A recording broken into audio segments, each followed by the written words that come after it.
Dr. Sarah Mitchell had been lying motionless in the hospital bed for 17 days. The monitors around her bed beeped steadily, showing vital signs that doctors described as stable but concerning. Her family had been told she was in a deep coma following the car accident that had nearly taken her life. What they didn't know was that Sarah could hear every word spoken in her room. The condition was rare, something medical professionals called locked-in syndrome, mixed with periods of deep unconsciousness. Sarah drifted in and out of awareness, sometimes able to process conversations around her, other times lost in the darkness of her injured mind. During her conscious moments, she fought desperately to move even a finger, to flutter an eyelid, to give any sign that she was still there inside her unresponsive body. Her husband David visited every morning before work and every evening after. He would sit beside her bed, holding her limp hand, talking about their 2 young children and how much they missed their mother.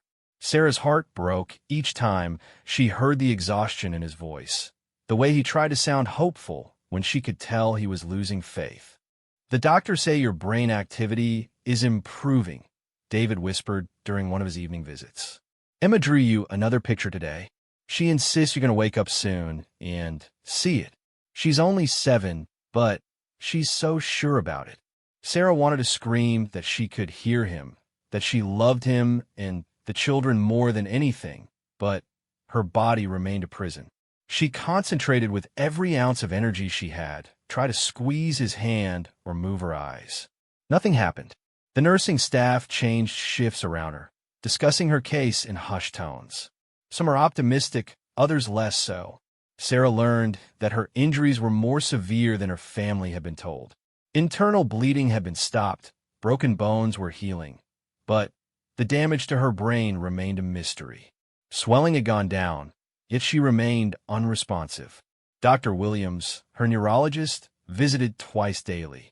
He was a kind man with a gentle voice who always spoke directly to Sarah as if she could hear him, even when discussing her condition with colleagues. She appreciated this more than he could ever know. He would check her reflexes, shine lights in her eyes, and run various tests while explaining each step. "Sarah, I'm going to test your response to stimuli today," he would say. "If you can hear me, I want you to know that your family loves you very much, and we're all working hard to help you come back to them." On the 15th day, something changed. Sarah became aware of increased activity around her room.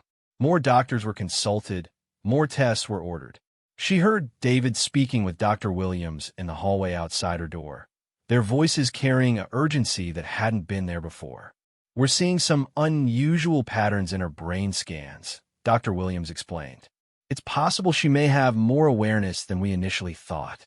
There are documented cases of patients who appear comatose, but retain some level of consciousness." Sarah wanted to shout with joy. Finally, someone was considering the possibility that she might be aware. But her celebration was short-lived when she heard David's response.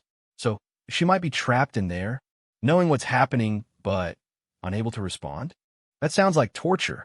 The conversation moved beyond her hearing range, but Sarah's mind raced.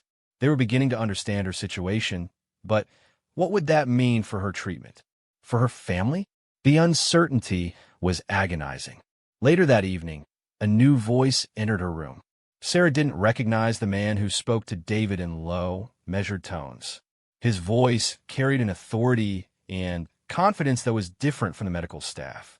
There was something about the way he spoke that commanded attention. "Mr. Mitchell, I'm Commander James Harrison. I understand your wife was involved in the accident on Highway 92 3 weeks ago." Sarah's mind sharpened. Why would someone with a military title be interested in her accident? It had been a simple collision with a drunk driver, or at least that's what she remembered from the brief moments before losing consciousness.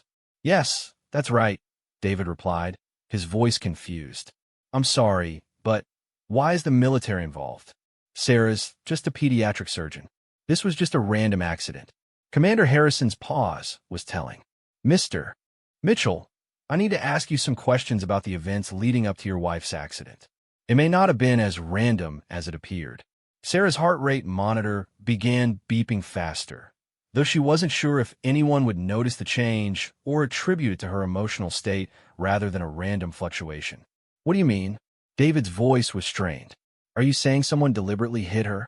I can't discuss all the details of our investigation, but we have reason to believe your wife may have witnessed something significant on the day of her accident. We've been waiting for her to wake up to speak with her. The room fell silent except for the steady rhythm of Sarah's life support machines. She struggled to remember the day of the accident. She had been driving home from the hospital after a long surgery. It was raining. She remembered that. She had stopped for coffee at a gas station near the highway. Had something happened there? Commander, my wife has been unconscious for over 2 weeks. The doctors aren't even sure if she'll ever wake up completely. What could she possibly have seen that's important to a military investigation? Harrison's voice remained professional, but carried a note of something else. Concern? Urgency? Mr. Mitchell, 3 hours before your wife's accident, a Navy SEAL team was conducting a classified operation in the area. One of our men went missing during that operation. We found evidence that he may have been at the same gas station your wife visited that afternoon. Sarah's memory suddenly became clearer. She remembered stopping for coffee, remembered seeing a man in civilian clothes who seemed nervous, constantly checking his surroundings. He had been on the phone, speaking in hushed tones. She had thought it was odd at the time, but had forgotten about it until now. Missing. David's voice cracked. Are you saying he's dead? We don't know. Petty Officer Rodriguez disappeared without a trace. His last known location was that gas station. We've reviewed security footage, but the cameras were mysteriously malfunctioning during the relevant time period. Your wife may be our only witness to what happened. Sarah tried desperately to move, to signal somehow that she could hear and remember. The man at the gas station had been young, Hispanic, with a distinctive tattoo on his neck. He had seemed frightened, kept looking over his shoulder. She had seen him get into a black SUV with 2 other men, though she couldn't see their faces clearly. But how does this relate to Sarah's accident? David pressed. Commander Harrison was quiet for a long moment. The drunk driver who hit your wife died in the collision, but we've since discovered he wasn't actually drunk.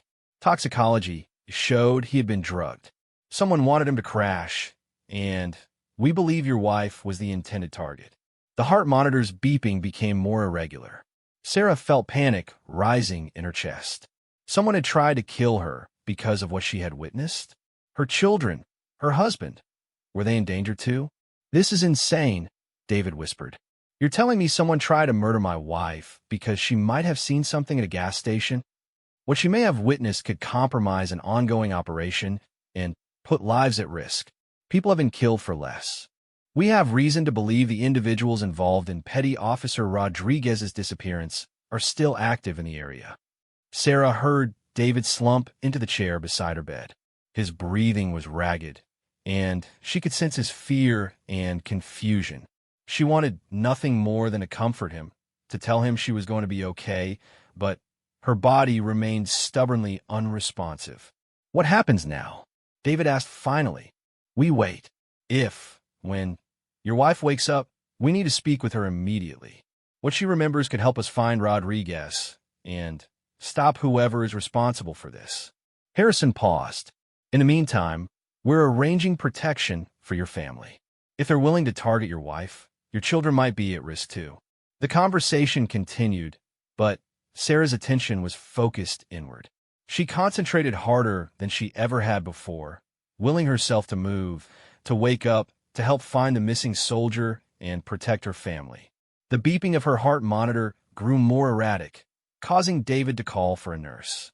Her vitals are fluctuating, the nurse observed, checking Sarah's readings. This sometimes happens when patients are beginning to emerge from a coma. Has there been any unusual stimulation or stress in the room? Sarah heard Commander Harrison and David exchange glances. We were having a conversation, David said carefully. Do you think she might be able to hear us? It's possible. Some patients retain auditory processing even when they appear unconscious. If she's starting to wake up, familiar voices and important information might trigger stronger responses.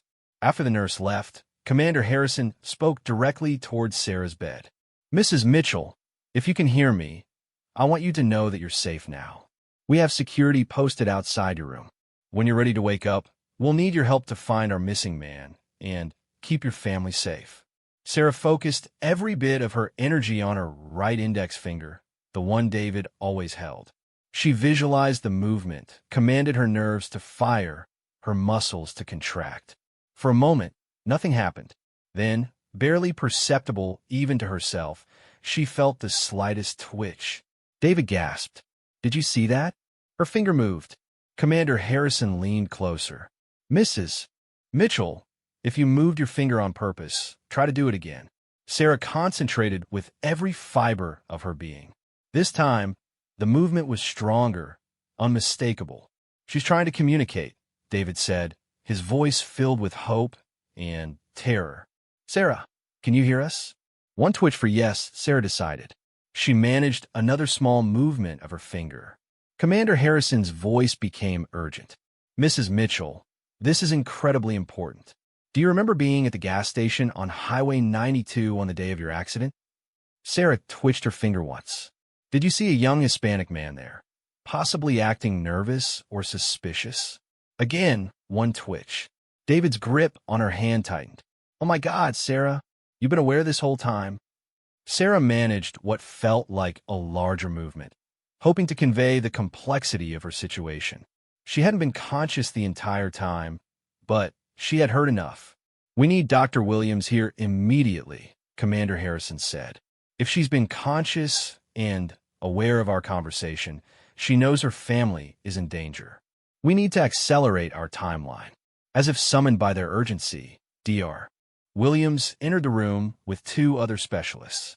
Sarah recognized his voice as he spoke with excitement about her finger movements and the changes in her vital signs. "This is remarkable progress. Mrs. Mitchell, if you can hear me, we're going to run some tests to assess your level of consciousness and see if we can help you regain more control." Over the next several hours, Sarah worked with the medical team and Commander Harrison to establish a basic communication system. One finger movement for yes, two for no, three for I don't know or unclear. It was exhausting, but she was determined to help find the missing soldier and protect her family. Through painstaking questioning, Sarah was able to confirm that she had seen the man matching Rodriguez's description. She had seen him get into a black SUV with two other men.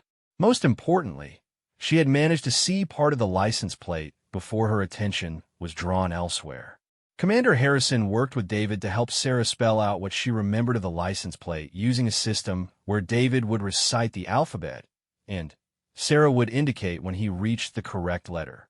It took nearly an hour, but they managed to reconstruct what she had seen, BLK7, followed by numbers she couldn't quite remember. "This is more than we've had to go on in weeks," Harrison said grimly. "Mrs. Mitchell, you may have just saved a man's life. We'll start tracking vehicles matching this description immediately." But even as Sarah felt a sense of accomplishment, she also felt growing dread.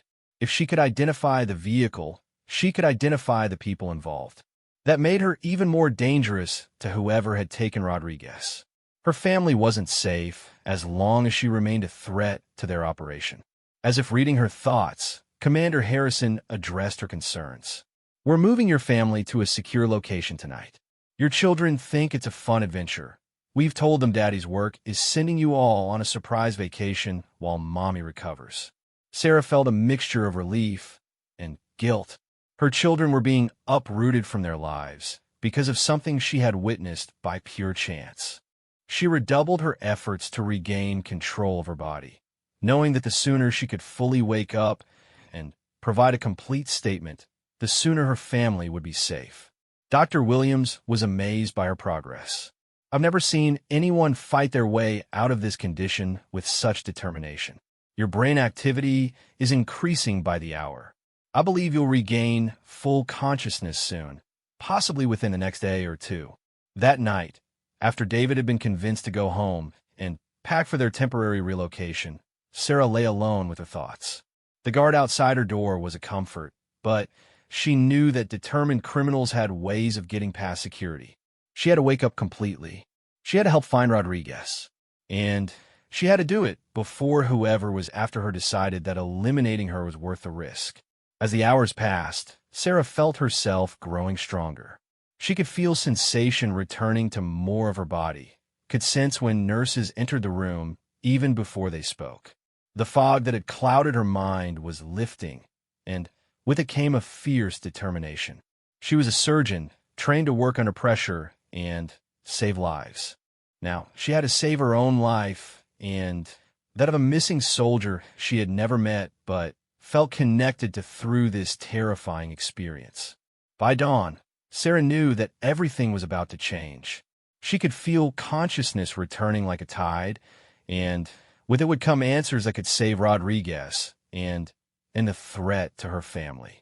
But she also knew that waking up would mark the beginning of a new kind of danger, one that would test everything she thought she knew about courage and survival. Sarah's eyes fluttered open at 6:47 a.m. on day 18. The morning light streaming through the hospital window was the most beautiful thing she had ever seen. For several minutes, she simply lay there, relearning how to blink, how to focus, how to exist in her body again. When the nurse making her morning rounds realized Sarah was awake and alert, the room quickly filled with medical staff and excitement. Dr. Williams couldn't contain his amazement. "Sarah, this is incredible. How do you feel? Can you speak?" Her throat was raw from the ventilator that had been removed just days earlier, but Sarah managed to whisper, thirsty and scared. Within an hour, Commander Harrison was back at her bedside, this time accompanied by another naval officer who introduced himself as Lieutenant Commander Patricia Wells. Sarah had managed a few sips of water and was feeling more like herself, though still weak and disoriented. "Mrs. Mitchell, I can't tell you how relieved we are that you're awake," Harrison said. "We've made some progress based on the partial license plate you helped us identify, but we need more information if we're going to find Petty Officer Rodriguez in time." "In time for what?" Sarah's voice was getting stronger. Lieutenant Commander Wells spoke up. "We have reason to believe he's still alive, but the situation is deteriorating rapidly. The people who took him are involved in a smuggling operation that's moving contraband through military channels. Rodriguez stumbled onto something he wasn't supposed to see, and they grabbed him to keep him quiet." Sarah's medical training kicked in despite her exhaustion. "How long has he been missing? What's his condition likely to be?" 21 days now, Harrison replied grimly. "He's a tough kid, well-trained, but 3 weeks in captivity." He didn't finish the sentence. "Tell me exactly what you need to know," Sarah said, struggling to sit up straighter in her hospital bed. Over the next hour, Sarah worked with the two officers to reconstruct everything she remembered from that day. The details came back slowly but clearly. She described Rodriguez in greater detail, his height, his nervous mannerisms, the way he kept checking his phone. Most importantly, she remembered more about the men who had approached him. There were 3 men total, Sarah explained. Rodriguez and 2 others. The first was tall, maybe 6'2", with graying hair and a military bearing. He moved like someone with training. The second was shorter, stockier, with a distinctive scar along his left jawline. Lieutenant Commander Wells took detailed notes. "Did you hear any of their conversation?" "Parts of it. Rodriguez seemed upset about something he called the shipment. He kept saying he hadn't signed up for this. The tall man was trying to calm him down, but there was something threatening in his tone." "Could you identify voices if you heard them again?" Harrison asked. "I think so." The tall man had a slight accent, maybe Southern. "And Rodriguez?" Sarah paused, remembering. Rodriguez said something about his sister. He mentioned Elena and said he couldn't let anything happen to her. The 2 officers exchanged meaningful glances. "We didn't know he had family in the area," Wells said. "This could be leverage they're using against him." Sarah felt a chill of understanding. "They're threatening his sister to keep him quiet? It fits the pattern," Harrison confirmed. "Mrs. Mitchell, there's something else we need to tell you. The vehicle matching the partial plate you remembered was found yesterday, burned out in a warehouse district. But we also found something else." He pulled out his phone and showed Sarah a photograph of a small piece of torn fabric caught on a fence near where the vehicle was discovered. It was dark blue with a distinctive eagle insignia. This is from a Navy dress uniform. Rodriguez's dress uniform. He was there recently. Sarah studied the photo. How recently? Based on forensics, within the last 48 hours. He's being moved around, which means he's still alive, and they still need him for something. Dr. Williams appeared in the doorway, looking concerned. I'm sorry to interrupt, but Mrs. Mitchell needs rest. She's made remarkable progress, but she's still recovering from serious trauma. Doctor, with respect, a man's life is at stake, Harrison said. Sarah held up a weak hand.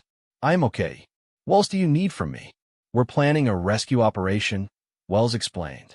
But we need more information about the area where you saw them. You mentioned a gas station, but there are security cameras there now working properly. We need to understand the surrounding area, possible escape routes, anything that might help us predict their next move. Sarah closed her eyes, visualizing that day. The gas station is on Highway 92, but there's an access road behind it that leads to an industrial area. I remember seeing it when I was getting back in my car. There were several warehouses visible from the road, and what looked like a shipping facility. It's an industrial park. Wells said immediately. We've had that under surveillance, but it's a large area with multiple buildings. There was something else, Sarah remembered suddenly.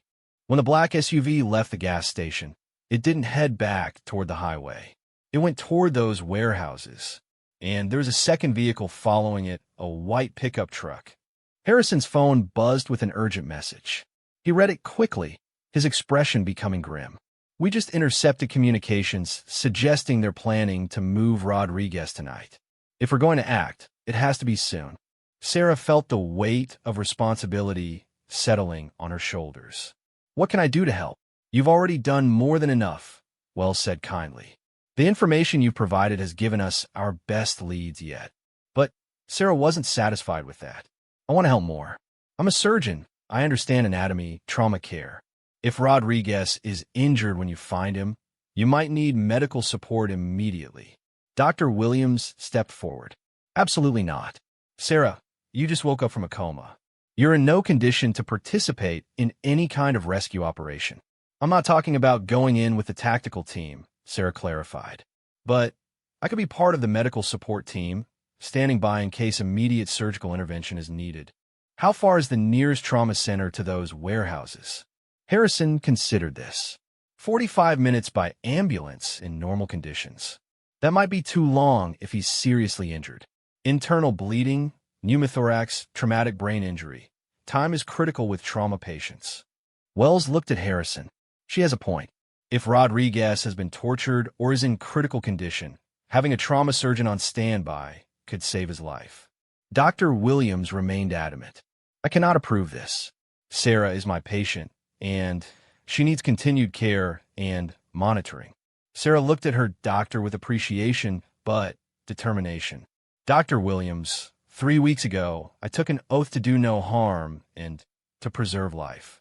There's a young man whose life depends on the decisions made in the next few hours. I can't just lie here knowing I might be able to save him. The debate continued for several minutes until a compromise was reached. Sarah would be transported in a medical vehicle to a staging area near the warehouses, accompanied by Dr. Williams and a full medical team. She would remain in the vehicle unless Rodriguez required immediate surgical intervention that couldn't wait for transport to the hospital. As preparations began for the evening operation, Sarah reflected on how drastically her life had changed. 3 weeks ago, her biggest concern had been completing a complex pediatric surgery. Now she was part of a military rescue operation, her family was in protective custody, and a man's life might depend on her skills and memories. David arrived at the hospital as Sarah was being briefed on the plan. He was relieved to see her awake and alert, but terrified by the new developments. Sarah, you just woke up this morning. You can't seriously be considering this. She reached for his hand. David, I have to do this. If I don't help, and something happens to Rodriguez, I'll never forgive myself. And more importantly, as long as these people are free, our family isn't safe either. The kids are asking for you, David said quietly. Emma has been so brave, but Jake keeps asking when Mommy is coming home. Sarah felt tears in her eyes for the first time since waking up. Tell them I love them more than anything in the world, and that Mommy is working very hard to make sure they're safe. Tell them I'll see them soon. As afternoon turned to evening, the rescue operation began taking shape. Sarah learned that the team Harrison commanded was part of an elite unit specializing in personnel recovery. They had identified the most likely location where Rodriguez was being held based on her description of the area and recent surveillance. We've confirmed unusual activity at Building 7 in the Hanson Industrial Park, Harrison briefed the team. Thermal imaging shows multiple heat signatures, including one in what appears to be a makeshift holding area. Sarah reviewed the tactical medical kit that would be available to her if needed. It was more comprehensive than she had expected, including equipment for emergency surgery, if necessary. Dr. Williams had reluctantly agreed to assist if her expertise was required. Remember, Harrison emphasized, Rodriguez may be injured, traumatized, or drugged. He might not immediately trust us, especially if he's been conditioned to believe he's been abandoned by his unit. As the sun set over the industrial park, Sarah found herself in the back of a mobile command vehicle, watching multiple screens showing different angles of the target building. The reality of the situation hit her fully for the first time. In a few hours, armed men would storm a building where a young sailor was being held captive, and she might be the difference between life and death for him. Mrs. Mitchell, Wells said, approaching her station. I want you to know that Rodriguez's sister Elena has been located and is now in protective custody. She was being watched by unknown individuals, but she's safe now. Sarah felt a wave of relief. Does he know? We'll tell him as soon as we extract him. It might help with his recovery to know his family is safe. The final briefings were completed as darkness settled over the warehouse district. Sarah watched the tactical team make their final preparations, checking weapons and communication equipment. These men and women were about to risk their lives for a teammate they hadn't given up on, and she was honored to be part of their mission. Medical team, stand by. Harrison's voice came through the communication system. We're moving in now. Sarah's heart pounded as she watched the operation unfold on multiple screens. The team moved with precision and coordination that spoke of extensive training and experience. Within minutes, they had breached the building and were clearing rooms systematically. Target located, came the terse report. Medical assistance required immediately. Sarah was already moving toward the vehicle door when Dr. Williams caught her arm. Sarah, you don't know what condition he's in. This could be traumatic for you to see. She looked at her colleague and friend.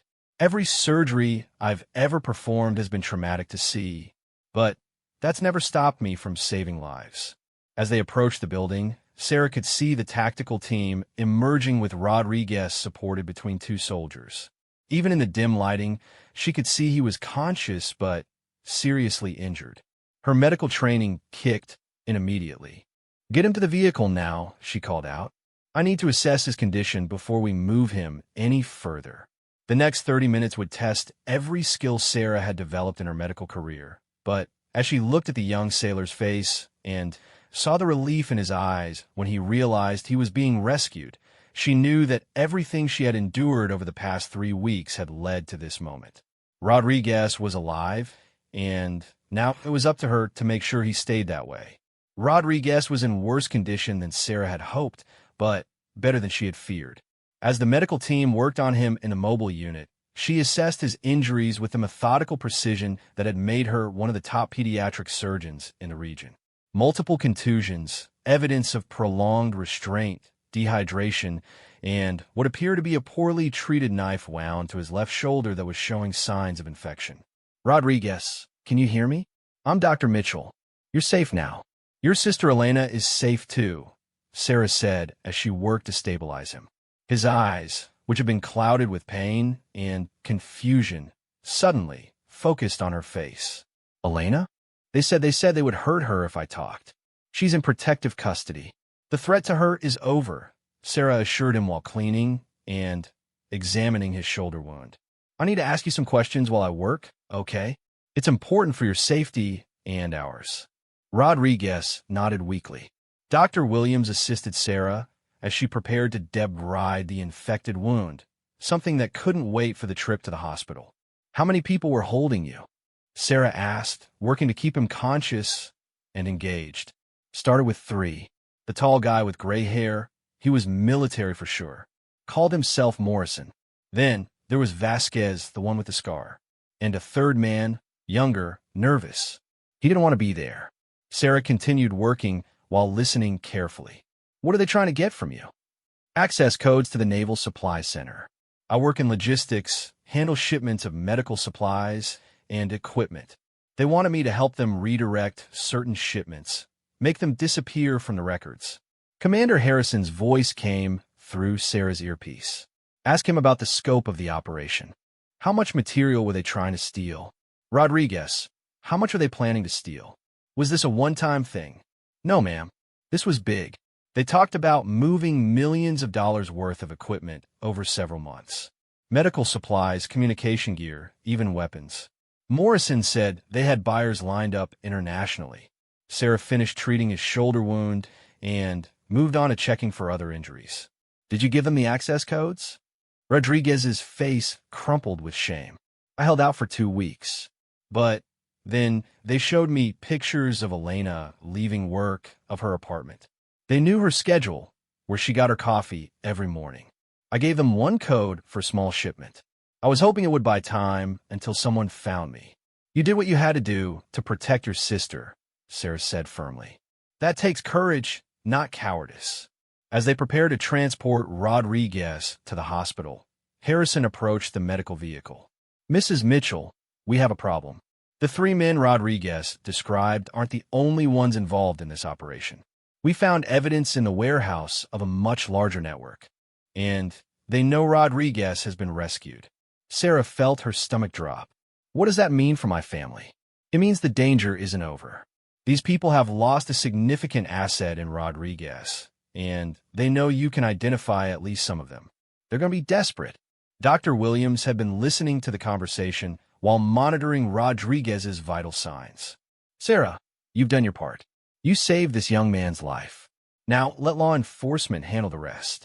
But Sarah could see in Harrison's expression that it wasn't going to be that simple. What aren't you telling me?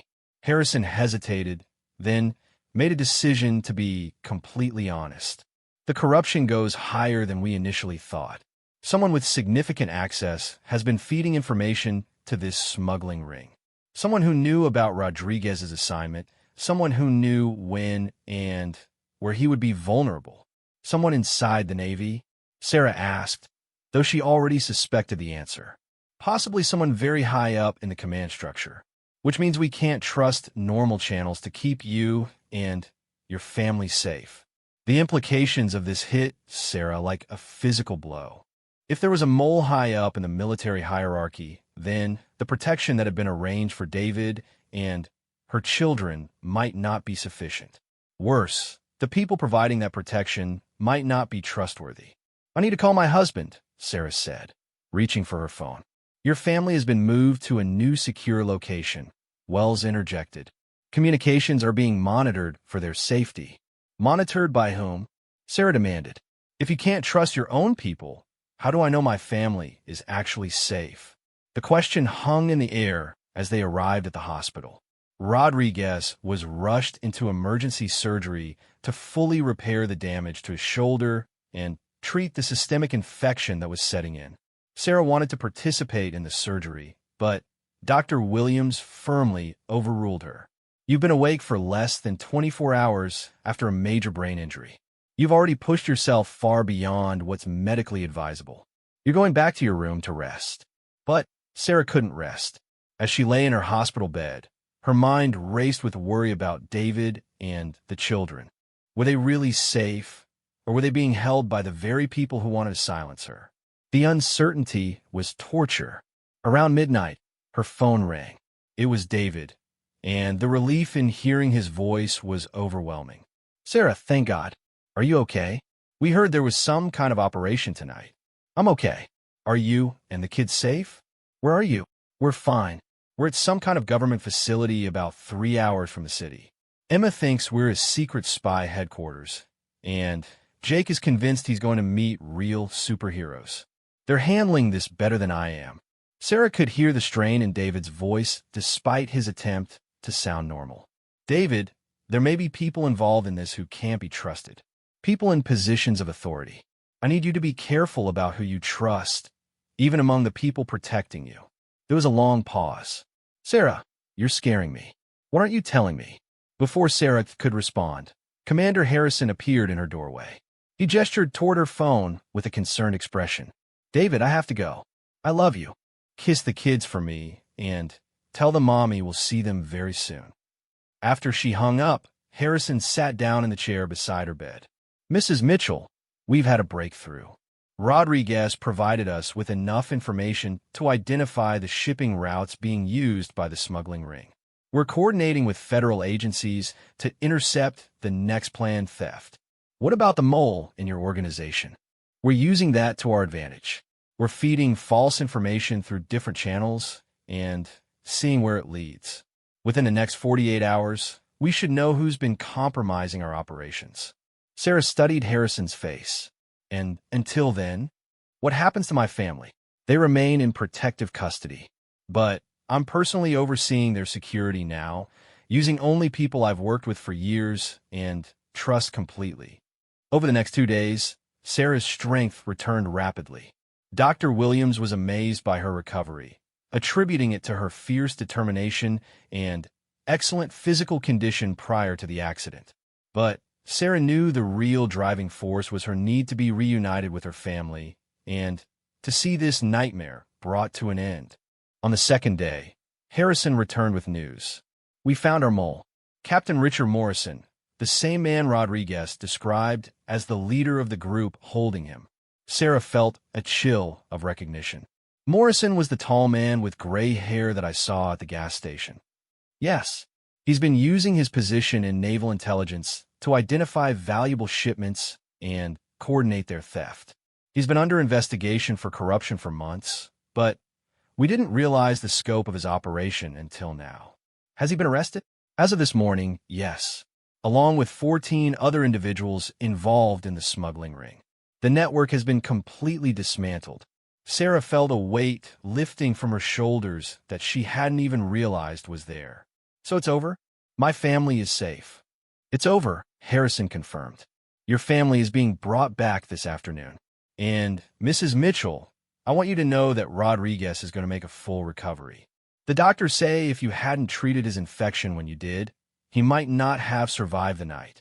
That afternoon, Sarah's hospital room filled with the most beautiful chaos she had ever experienced. Emma and Jake burst through the door like small hurricanes, chattering excitedly about their adventure and how much they had missed their mommy. David followed more quietly, his eyes filled with relief and exhaustion. As Sarah held her children close, breathing in their familiar scent and feeling their warm bodies against hers, she reflected on how profoundly her perspective had changed. 3 weeks ago, she had taken for granted the simple pleasure of tucking her children into bed, of sharing quiet conversations with David, of the routine normalcy of their life together. Mommy, the nice Navy lady, said you helped save someone. Emma said, her 7-year-old voice filled with pride. She said you were a hero. Sarah looked over her daughter's head to meet David's eyes. I just did what anyone would have done, sweetheart. I helped someone who needed help. Like when you help sick kids at the hospital? Jake asked. Exactly like that. Later that evening, after the children had fallen asleep in the fold-out bed that had been brought into her room, Sarah and David finally had a chance to talk privately about everything that had happened. I thought I was going to lose you, David said quietly. First the accident, then the coma, then finding out someone had tried to kill you. I didn't know how to explain to Emma and Jake that their mommy might never wake up. Sarah took his hand, marveling once again at the simple miracle of being able to feel his touch. For a while there, I thought you might lose me too. But you know what kept me fighting? The sound of your voice telling me about the kids, about their drawings, and their questions, and their absolute certainty that I was going to wake up. Emma never doubted it for a second. She kept telling everyone that mommies don't just disappear, they always come back to take care of their babies. She was right, Sarah said, smiling through her tears. 2 weeks later, Sarah was released from the hospital with a clean bill of health. The doctors called her recovery remarkable, but Sarah knew the truth was simpler than that. She had been given a second chance at life, and she wasn't going to waste a single moment of it. Petty Officer Rodriguez visited her before she went home. His arm was still in a sling, but his eyes were bright and clear. He brought his sister Elena, a young woman with Rodriguez's warm smile and determined expression. "Dr. Mitchell, I wanted to thank you," Elena said. "Miguel told me how you fought to wake up just to help find him. I can never repay that." "You don't need to repay anything," Sarah replied. "We look out for each other. That's what people do." Rodriguez nodded seriously. "Ma'am, if you ever need anything at all, you call me. I owe you my life." Sarah smiled. "Just live it well. That's payment enough." As Sarah left the hospital with her family, she reflected on the strange chain of events that had brought her to this moment. A random stop for coffee had led to witnessing a crime, which had led to an attempt on her life, which had led to meeting Rodriguez and helping save his life. She had learned that ordinary people could find extraordinary courage when circumstances demanded it, and that heroes weren't born. They were just regular people who chose to act when action was needed. 6 months later, Sarah returned to work as a pediatric surgeon. She approached each surgery with renewed appreciation for the privilege of saving lives and healing the injured. Her experience had changed her in ways both subtle and profound, but the most important change was a deeper understanding of how precious and fragile life could be. The gas station on Highway 92 had been demolished and replaced with a small park. Sometimes, when Sarah drove past it on her way to work, she thought about the young sailor who might have died if she hadn't happened to stop for coffee that day. She thought about the power of small moments to change the course of multiple lives, and she felt grateful for the random chance that had put her in exactly the right place at exactly the right time to make a difference. Emma and Jake never knew the full details of what had happened during those 3 weeks when their mother was in the hospital. To them, it was simply the time when Mommy had to sleep for a while to get better after her accident. But sometimes Emma would tell her friends at school that her mommy was a hero who helped save a soldier. And Sarah would smile, knowing that the most heroic thing she had ever done was simply refusing to give up hope when everything seemed hopeless. In the end, that's what heroism really was, not giving up, even when the darkness seemed complete. It was listening for the voices of loved ones calling you back to life and finding the strength to answer. It was choosing to help a stranger, even when helping meant risking everything. It was believing that tomorrow could be better than today, even when today seemed unbearable. Sarah Mitchell had learned that heroes weren't special people. They were ordinary people who made the choice to keep fighting, to keep hoping, and to keep caring about others even when the world seemed determined to break them. And that, she decided, was a lesson worth waking up for.